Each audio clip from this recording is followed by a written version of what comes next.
time, John? Sam, I'll give you odds why he asked you here. All right, you tell me. No one in town will rent John Paul Elgott a hall for his rally. And the San Ysidro Board of Education's turned him down the use of public school facilities. So he wants you to swing it, right? We're here to see if he has a case. Mr. Benedict, you and Hank wouldn't have anything to do with him, would you? We don't like being here any more than you do, Jack. Well, it's not quite the same, Hank. I have to be here. My editor says so, but you don't have to give aid and comfort to a stinker like John Paul Elcott.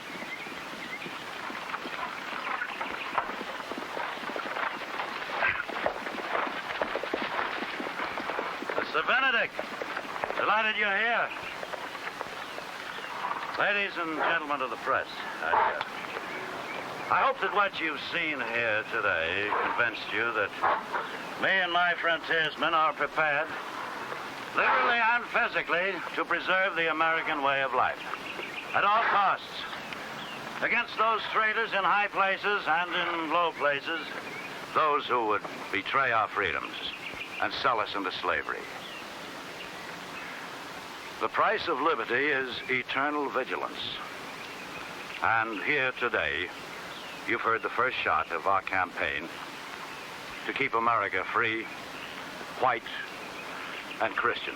Mr. Elcott, what's the difference between you and Adolf Hitler? I mean, aside from the costumes, of course. My organization is 100% American. That's why we propose to rid this country of all the alien, contaminating elements who preach hatred and fear and subversion of everything that's gone to make this country great.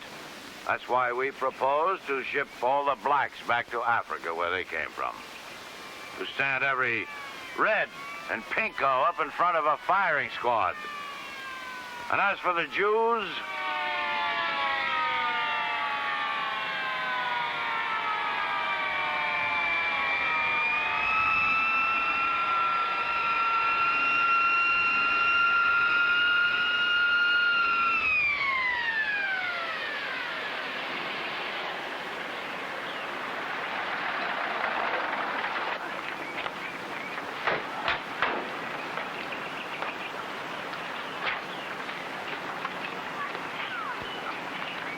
I've warned you, Elcott. Now I'm confiscating your weapons. Turn over your guns, Elcott. You this man's lawyer? No, come on, let's get out of here, Sam. Wait a minute. trying to silence the voice of freedom. A typical police state tactic. I want your weapons, Elcott, right now. This action is illegal, Mr. Benedict. The Second Amendment of the United States Constitution gives the people the right to keep and bear arms. Now, if you believe in law and order, you'll help me. Turn over your guns. You disgust me. I disagree with everything you say. But I'll represent you.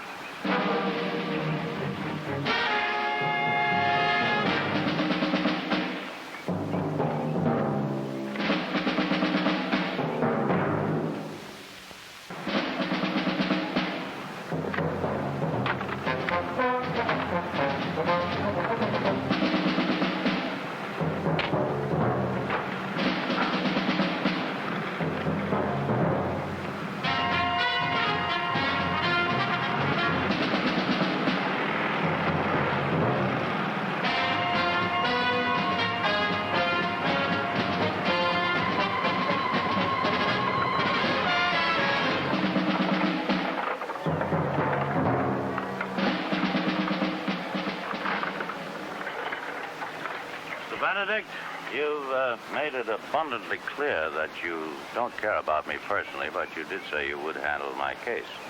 I therefore assume you'll arrange for the permit for me to use the high school auditorium. That's right. Excellent. Excellent. We're really on the move now. Don't you worry about your fee. We have powerful forces behind us. You'll be well paid.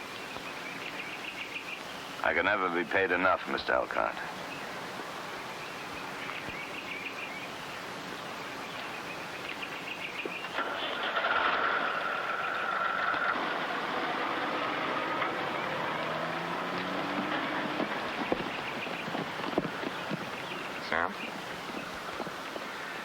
know, Hank, it's one thing to read about civil liberties and equality under the law, even lecture on it at various law schools as I have. It's another thing when you come face to face with something like that. It's a little bit like a med student leaving his med books and working on his first cadaver. Almost makes you want to throw up.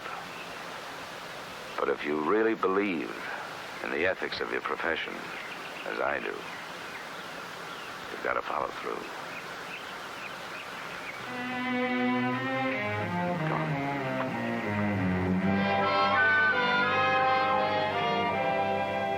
You know as well as I do, Mr. Crenshaw, that under California law, you had no legal rights to issue the warrants against my client, Mr. Elcott. If I didn't think I had that right, I wouldn't have issued them, Mr. Benedict. I don't think so.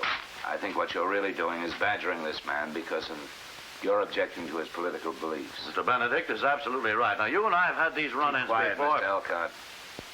Mr. Crenshaw, do you want to withdraw these charges now, or do you want to go into court? Of course we're going to court. And you intend to argue the constitutionality of a citizen's rights to bear arms? You will hear my arguments in court. And you also intend to argue your right to issue warrants when you lack jurisdiction? I have no lack of jurisdiction in this county. I'm afraid you do. These surveyor's maps clearly show that the alleged violation occurred 100 yards within the boundaries of the next county. Well, Mr. Crenshaw. All right, the warrants will be withdrawn. Mr. Benedict, your client is free to go. Thank you.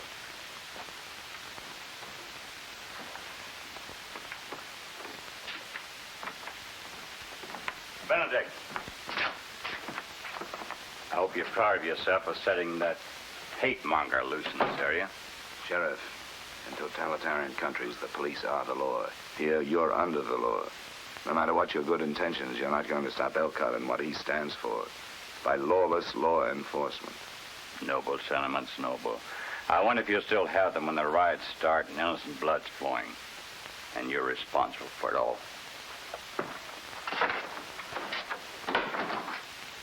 Don't let that stormtrooper get under your skin, Mr. Benedict.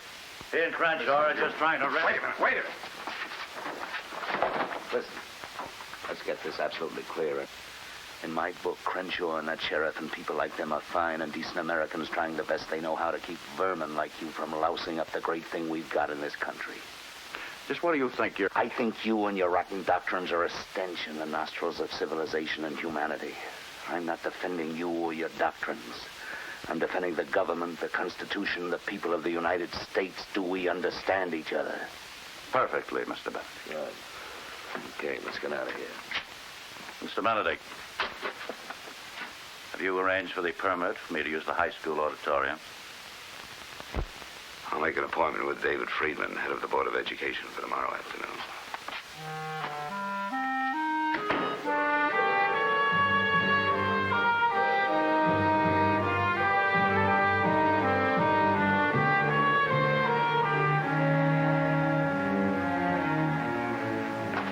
Mr. Benedict? Yes? I'm Nora Hilden. I wondered, could I see you for a minute? I'm sorry, Miss Hilden. I have a very busy schedule. Oh, I'm hurt. I thought you'd recognize the name. I've been in the papers enough recently. I know you were arrested as an alleged communist for failing to register. That's right, County Ordinance 5578. I'm sorry, Miss Hilden. I'm very busy. Not too busy for a well-known fascist. Well, then you shouldn't be too busy for an alleged communist. We're representing an individual's rights, Miss Hilden, not his politics. Well, exactly. That's why I'm here. I'm interested in a lawyer who cares for individual rights. That's why I want you to represent me at my trial. Well? Come on in, Miss Hilden.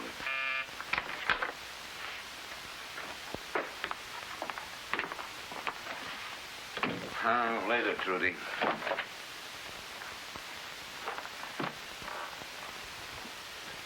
I understand from reliable authorities that the county ordinance under which I've been indicted is unconstitutional. Yes, Mr. Benedict? In my opinion, yes. But we're speaking only of that local ordinance, not the federal statutes. Oh, I'm only asking you to defend me on the local ordinance, Mr. Benedict. Please, sit down. Are you a member of the Communist Party, Miss Hilden? No. We can't defend you without knowing the truth, Miss Hilden. Shall I repeat the question? But now, surely you don't think I'm naive enough to admit to being a communist? Even if I were. That would lay me open for a charge on the federal violation. I hope you don't think we're naive enough to take your case without first knowing the absolute truth. Miss Hilton, I've always felt that if something looks like a duck, quacks like a duck, goes steady with ducks, lays duck's eggs, and has a duck's feathers, it's probably a duck. Now let's try that again. Are you a member of the Communist Party? All right, Mr. Benedict. Yes. That's better. You think so? But if I were to admit to that in court, that would be a confession of treason. They'd not only have me on this charge, but they'd also be able to get me on a felony. 1 to 14 years on the state's Criminal Syndicalism Act. Or 5 years or more in a federal penitentiary for violating the Smith Act. Yes, Mr. Benedict? You certainly know your law, Miss Hilton. I have to. We'll take your case, Miss Hilton, on condition that you give us complete candor and cooperation. We control your case, not you or the Communist Party. Mr. Tabor here will defend you when the trial resumes. Oh, really? I'm not to get the great master? Mr. Tabor is now going to take you into his office and you to tell him everything you know. After that, you will keep your mouth firmly closed until after the trial. It's very good practice for someone who's going to take the Fifth Amendment. But I think you know all about that. I wonder, can I really trust you, Mr. Benedict? I don't think you have any choice. Sometimes law makes strange bedfellows.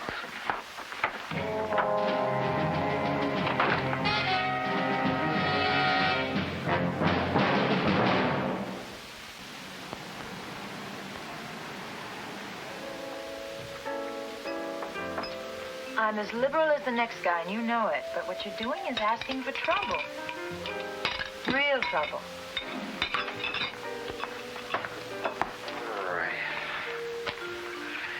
Okay. So I'm only a cub reporter. And they pay me very little, and they expect very little. And I only have the job because my father owns a piece of the newspaper.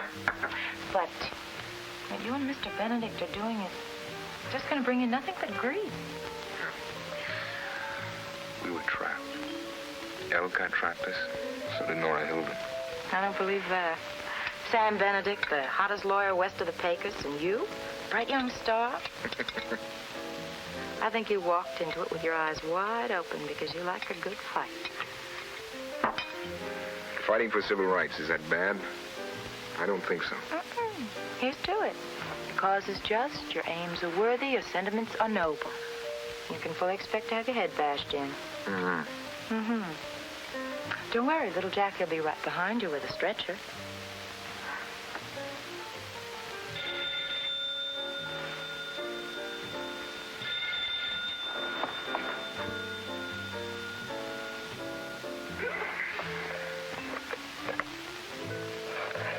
Hello? Hello, Pete. Oh, sensational. Well, I told you I was another Brisbane. Oh, thanks for letting me know. I wrote a story on you and Mr. Benedict defending those two nuts, and they're going to print it on the front page tomorrow. Oh, you know what I call it? It's thunder on the right, cannon on the left. Oh, and you know who's in the middle? You. Sir Galahad, you and King Arthur are right smack in the middle. Oh, good luck. Thanks a lot.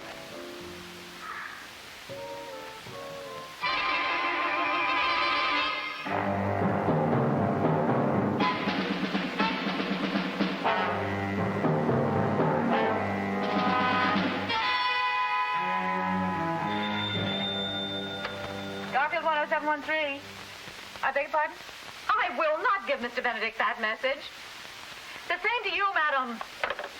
Let me out. I'm innocent, gang. Will you please go away? Hey, when's this Benedict cat going to see me, Medusa?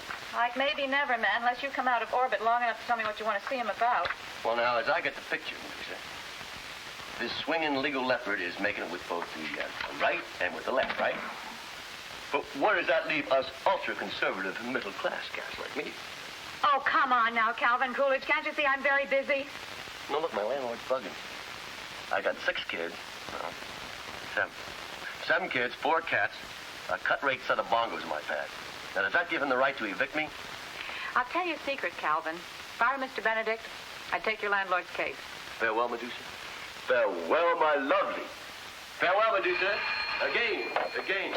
Docket 10713. Hold on a minute, please. Hello, Mr. Morgan. Would you go right in? Mr. Benedict is expecting you. Sorry to keep you waiting.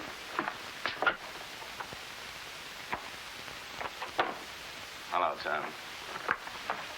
I can use a friendly face right about now. Things getting rough, Sam. Rougher. Can I fix you something? No, thanks. I know you're a busy man. I'll get right to the point. I want you to do me a favor. You name it. Give up your defense of the Hilden case. You too? Sam, I'm not speaking for myself alone.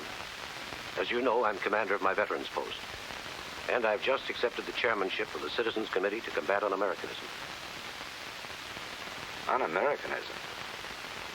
Tom, if the committee really wants Nora Hilden to go to trial without defense, then its first order of business ought to be to dissolve itself. I can't do it, Tom. Anyway, Hank's handling it. You're the head man, Sam. Look, I'm asking this as a favor. As an old friend who's been with you since the year 1. Why can't you do it? Tom, we're not defending Nora Hilden's politics. You know that. Protecting her civil rights is like, well, it's like polishing the brass while the ship is sinking. You're not upholding the Constitution by defending someone who's trying to destroy it. It's the only way to uphold it. Why do you think I'm defending John Paul Elcott? And incidentally, why don't you object to our defending him? Well, at least he's pro-American. Pro-American? Hilden and Elcott are as alike as Siamese twins. Bent the political line into a circle, the two of them would meet in a perfect totalitarian marriage. Sam, I didn't come here to argue political nuances. If you won't give up the Hilden case as a personal favor, I'll have to put it on a professional basis. I pay you a very handsome retainer to represent me. I enjoy it, Tom, and I earn it. You always have. But I can't risk losing important contracts because Nora Hilden's red slime rubs off on my lawyer. In other words, it's not your principles you're worried about. It's self-interest. That's a pretty rotten thing to say. I honestly believe that what you're doing is wrong. For you, for me, and for the country we both love. I'm sorry. I know you're doing what you think is right. So am I. Sam, don't make me do it.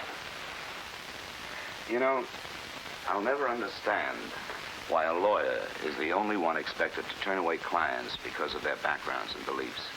I doubt if you've ever turned down a building contract because you disagree with your customer's politics. I'm talking about a traitor. You can't defend treason. Can't I make you understand, Tom? I'm defending my client's rights. I've got to. I'm sorry.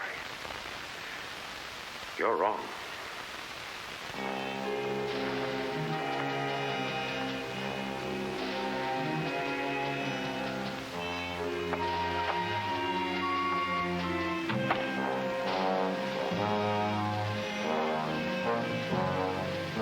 Sam? Something new has been added to the front of the building. We're being picketed. Some of their signs say neo-fascists, others say communists. Funny, I've tried 64 murder cases. No one has ever accused me of believing in murder. Nora Hilden's Herald of Peace. Her own editorial. You better take a look at that one. There's no question but that the people will suffer another stifling blow at the hands of capitalism when your editor faces trial under a local ordinance that is clearly unconstitutional. The eminent attorney, Mr. Samuel Benedict, saw to it that his young and inexperienced associate was assigned the case of Nora Hilden. And she planned it that way right from the very beginning. She's looking for a chance to be a martyr. If she goes to prison under a law that is unconstitutional, the Communist Party will have won a major victory in San Francisco. Hank, we're going to beat her at her own game. Prove that law is unconstitutional and keep her out of jail. Their favorite game is chess, and their favorite piece is the knight. It has 8 moves. None of them is straightforward.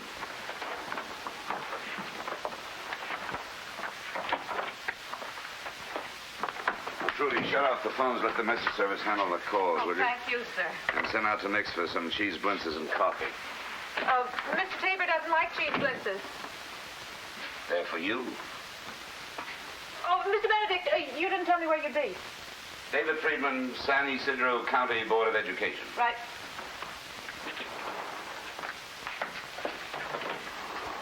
No, Mr. Benedict. I'm unalterably opposed to that halfpenny Hitler using our public school facilities for his platform. They are public facilities, Mr. Friedman. He has every right to use them. Not to spread his kind of poison. You can't fight poison by fire. It takes the right antitoxin. Under our system, it's free speech. If you don't agree with Elcott's ideas, the only way you can and should counteract them is with your own, not with a gag or a gun. He's a rabble-rouser, Mr. Benedict. If we allow Elcott to use our high school auditorium, there wouldn't be a rally. It would be a pitched battle. We can't take that responsibility. That's prior restraint, and it's against the First Amendment to our Constitution. You're censoring Elcott before he speaks on your own personal assumption that his audience will resort to violence. Un-American means to suppress his views because they don't agree with him. Now, that's getting mighty iffy and autocratic, and the kettle calling the pot black, isn't it? Mr. Benedict, as a lawyer, you know very well that freedom of speech is not an absolute right. Just as no one has the right falsely to shout fire in a crowded theater. I cannot believe that Elcott can say publicly that all Jews should be burned in incinerators as garbage. I cannot believe that the safeguards of the Bill of Rights embrace the advocacy of genocide.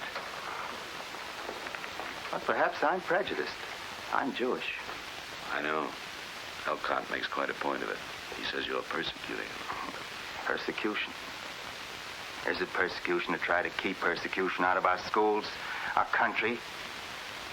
Can you forget, Mr. Benedict, that in this generation 6 million Jews were destroyed in gas chambers? I can't. I'm sorry, Mr. Friedman. I know I have much less personal reason than you, but I can't forget that either. That's why I'm asking you to allow Elcott to speak.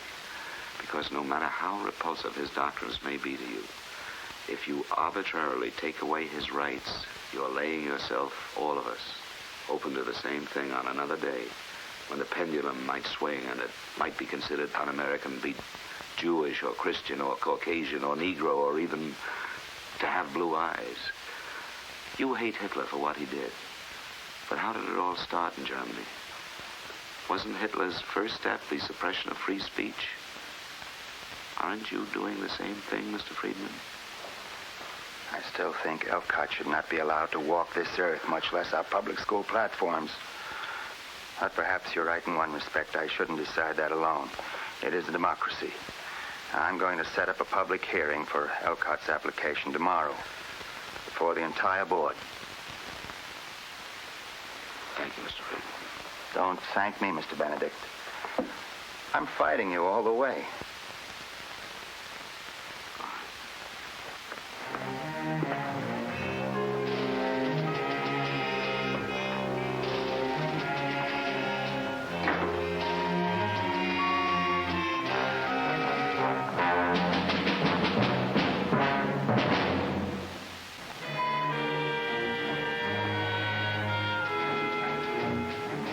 Therefore, we must take advantage of John Paul Elcott's presence in San Francisco. I want each of us to act as his personal press agents, attend his meetings, parades, rallies, whatever. John Paul Elcott, the reactionary forces he represents, are the best tools we have in the United States today. Yes? Right. Yes, by dividing the middle class. By denying patriotism, but insisting on his own brand of super-patriotism, he creates fear, mistrust, hysteria. Well, in that atmosphere, believe me, Marxism will thrive. I want us to help John Paul Elcott use hate and fear as his major weapons. Then we exploit them. Yes? Meeting's adjourned. Oh, Charles, You and the boys, don't go yet. There's something for you to do.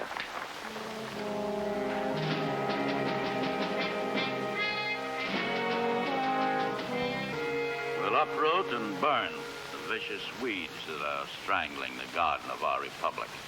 Start with the impeachment of the Supreme Court, which has usurped the rights of the people to legislate. We'll rid our country of those traitors, of all the Jews, the blacks, the egghead intellectuals who are handing our nation over to the communist conspiracy. We all know of the many un-American groups who have invaded our church. Pretty awful what's going on in here. Even our little children in the school. I used to hear almost the same words on the radio in Germany years ago. Our loyalty is to America. We are proud to be patriots. We are proud to be Americans. The blacks don't like it here. Let them go back to Africa, where they came from. Why don't you crawl back out of the rock where you came from, Elcott? Let him go! Let him go! Let him go! You let him go! Benedict is right. We don't want any violence here. See that he gets off the premises, Major. Yes, sir. Easy does it, Jack. Trying to get in with him, not wanted. What brings you here, Mr. Benedict? Mr. Friedman's having a hearing on your application for permit tomorrow. Splendid. The voice of freedom will not be stilled, The voice of freedom? Just a minute. What's this I read in the paper about you representing that commie? I don't like that. I don't like that at all. I don't care what you like or do not like. Furthermore, you will not tell me which clients I may represent or not represent. Is that clear? You'll be at that hearing tomorrow.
I'm in here, Mr. Benedict.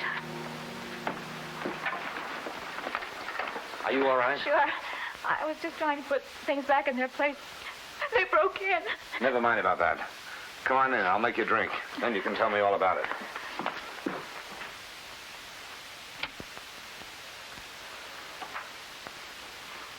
Come on, Trudy. Right over here.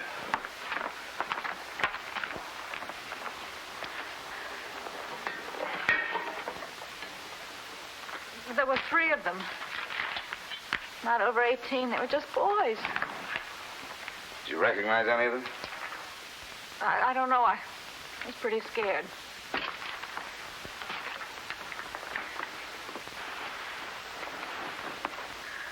Go ahead, drink it. Thank you. Mr. Benedict, they wore buckskin jackets. Frontiersmen. Mr. Benedict, you know I never interfere with your clients or your cases. Go ahead, Trudy. What's on your mind? Are you still going to defend John Paul Elcott? Somebody who tramples on everything we believe in. Nice place we had here. Mr. Tabor. Hank. Who did it, Hank? Well, 3 guys in buckskin. They said they wanted to see if anybody who defended Nora Hilden could defend himself. They wanted me to give you a message from John Paul Elcott. Oh? Well, they wanted me to tell you that Elcott doesn't like the idea of our defending a communist. Were they very young? Just boys? No, they were men. 30, 35. That's odd. Elcott told me the same thing himself an hour ago. Why would he send 3 thugs with the same message here now? Hank? Anybody can buy buckskin jackets.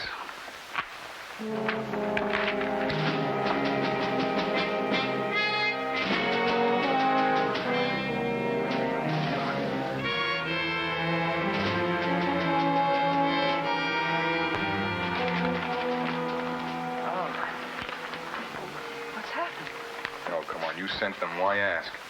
I don't know what you're talking about. What are my chances in there? You could lose.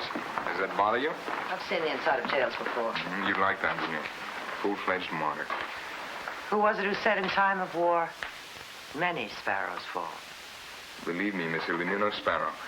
You're more like a hawk. County clerk. The ordinance in question violates the principle written into the Bill of Rights.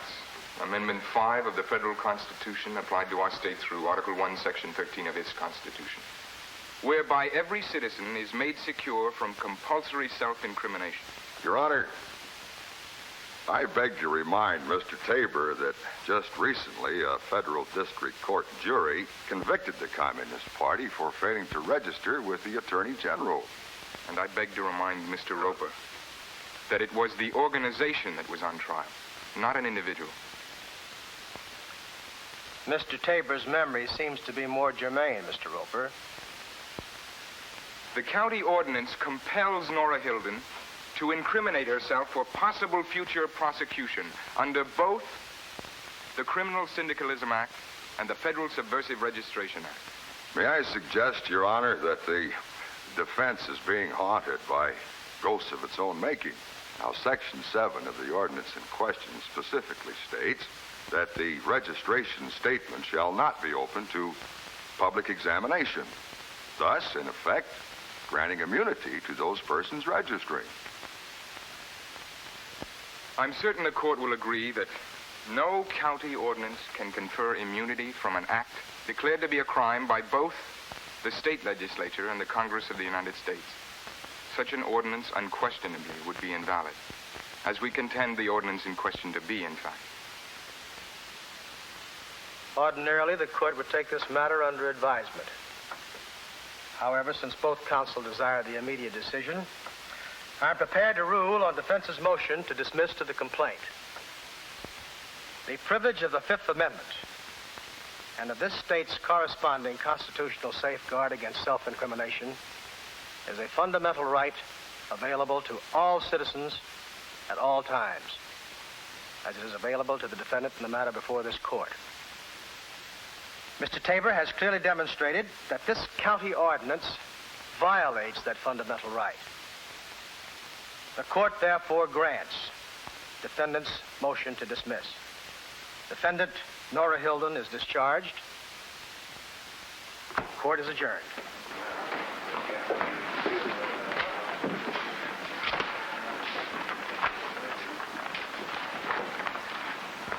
Of course, I'm going to file an appeal in this matter. Be my guest, Mr. Roper. Not so young and inexperienced, are you, Mr. Tabor? You tried, Miss Hilden. But in winning, I'm afraid you lost. Well, won't be the first time. Wonder how you'll make out with John Paul Elcott. Well, you're two of a kind. All you both need is enough rope and you'll hang yourself. And I think you're on your way to doing it right now. Are you Nora Hilden?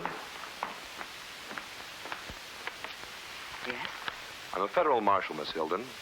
I have a warrant for your arrest for failing to register as a member of the Communist Party under the provisions of the 1950 Subversive Activities Control Act.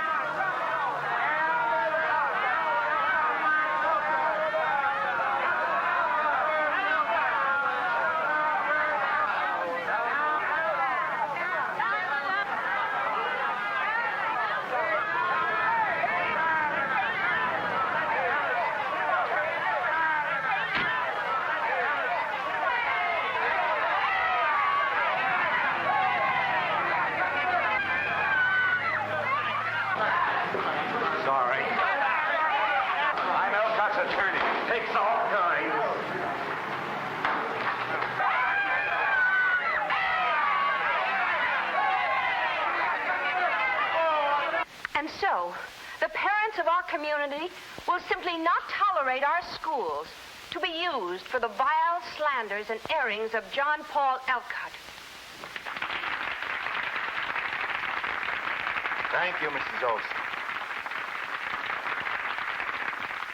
Oh, Sam, I heard what Elcott did to your office. I was wrong about him. He's not an American. We've come out against his getting a permit. I'm sorry, Morgan. I still think you're wrong. You're late, Mr. Benedict. I still have a few other clients left. I was in court.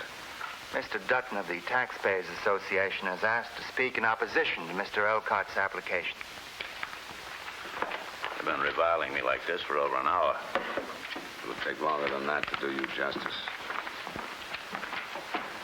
Ladies and gentlemen, the Taxpayers Association strenuously objects to Elcott's using public facilities, which are supported by taxes, to advance racism and anti-Semitism. It is unthinkable to ask Negro and Jewish taxpayers to underwrite their own execution. As a minister, I tell you that evil has no rights against good. It is not liberty that is in question here, but license. To allow Elcott to speak would be to misuse liberty, to grant him the license to destroy that which we hold so dear, liberty itself. My people have made great strides in recent years. We hope to advance further.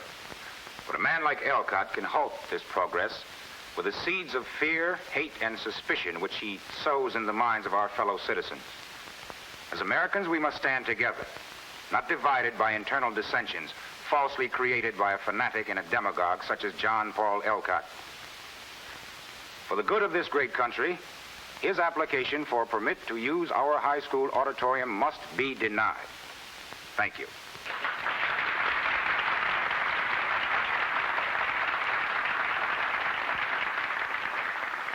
I know there are many more individuals and organizations who would like to speak out in opposition to Mr. Elcott's application. But the hour grows late. In all fairness, we must allow time for those who would like to speak in favor of the application.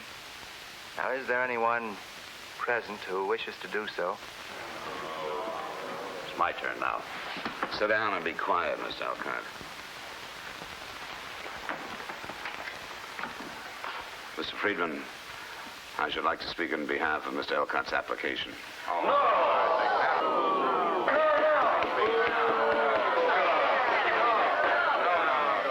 You've been heard. Now it's Mr. Elcott's, I'm sorry, Mr. Benedict's turn.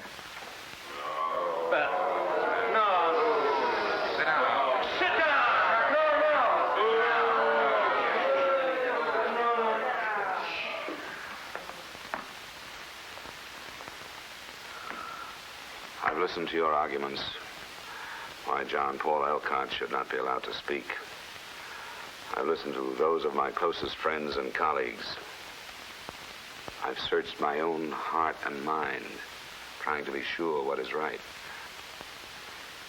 I find, of course, that I must agree with you. No reasonable man could consider Elcott right in the opinions he holds, the doctrines he advocates. No civilized human being could help but loathe and detest Elcott, or feel anything but contempt for him, and be repulsed by the views he puts forward.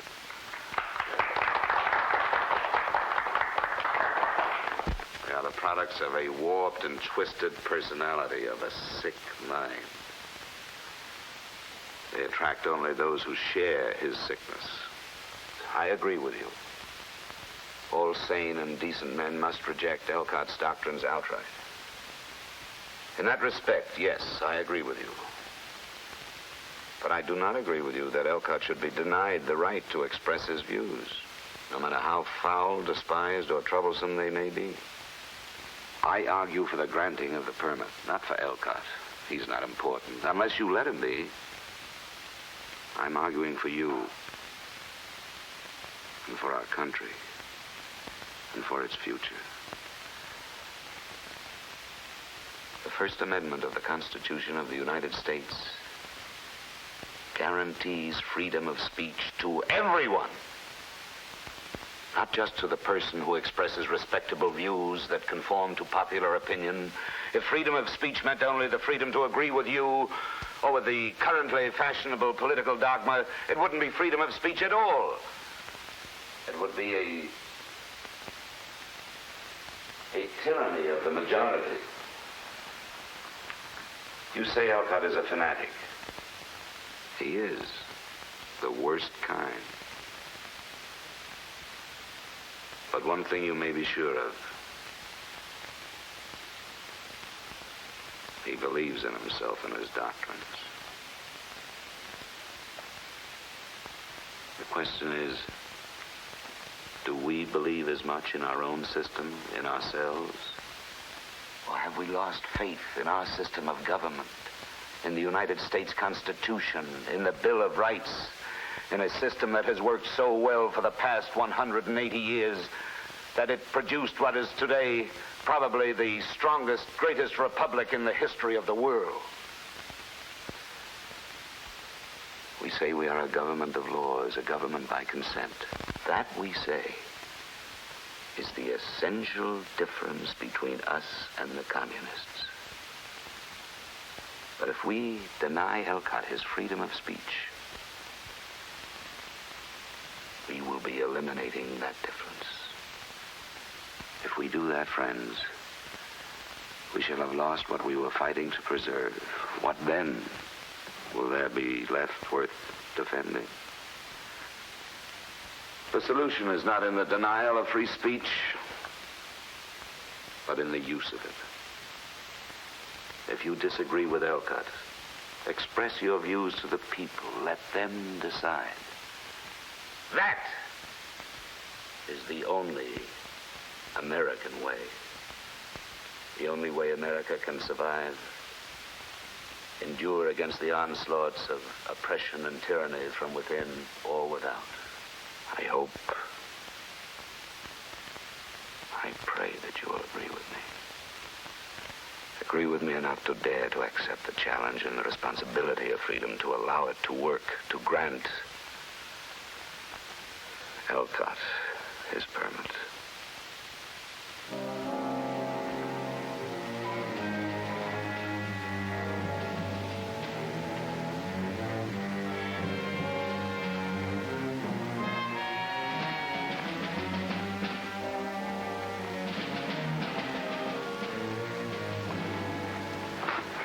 Mr. Friedman, in behalf of the Citizens Committee to Combat Un-Americanism, I'd like to apply for a permit to use our high school auditorium this coming Saturday night. Mr. Morgan, your request is out of order. Present business before the board is Mr. Alcott's application. Exactly, Mr. Friedman. I believe that's the night after John Paul Alcott will be using it.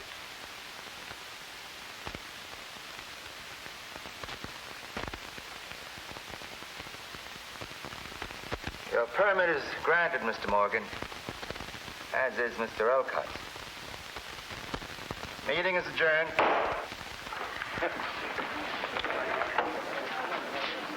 I guess you had to say those things about me to, swing things our way. No matter, you got the job done. That's what counts. My crusade to unite America is now really underway. Congratulations. I'd like to buy you a drink, Sam. I'm very particular about whom I drink with.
Benedict. Thanks for the use of the hall.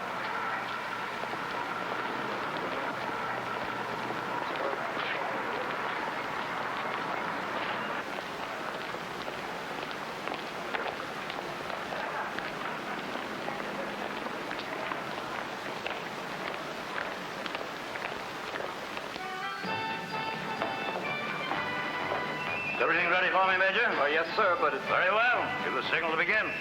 Yes, sir.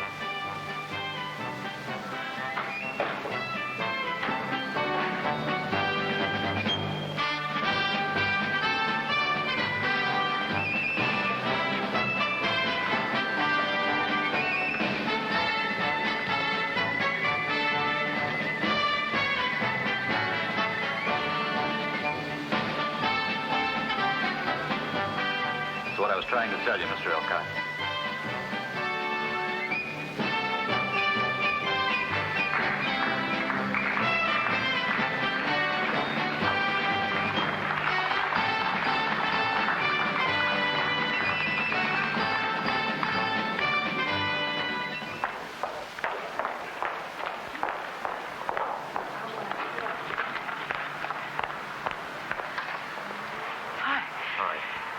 What are you doing after the deluge? Whatever you do. Okay, it's day. Hi. Oh, Mr. Benedict. Hi. Mind if we join you? Not at all. It's a free country, isn't it? It sure is.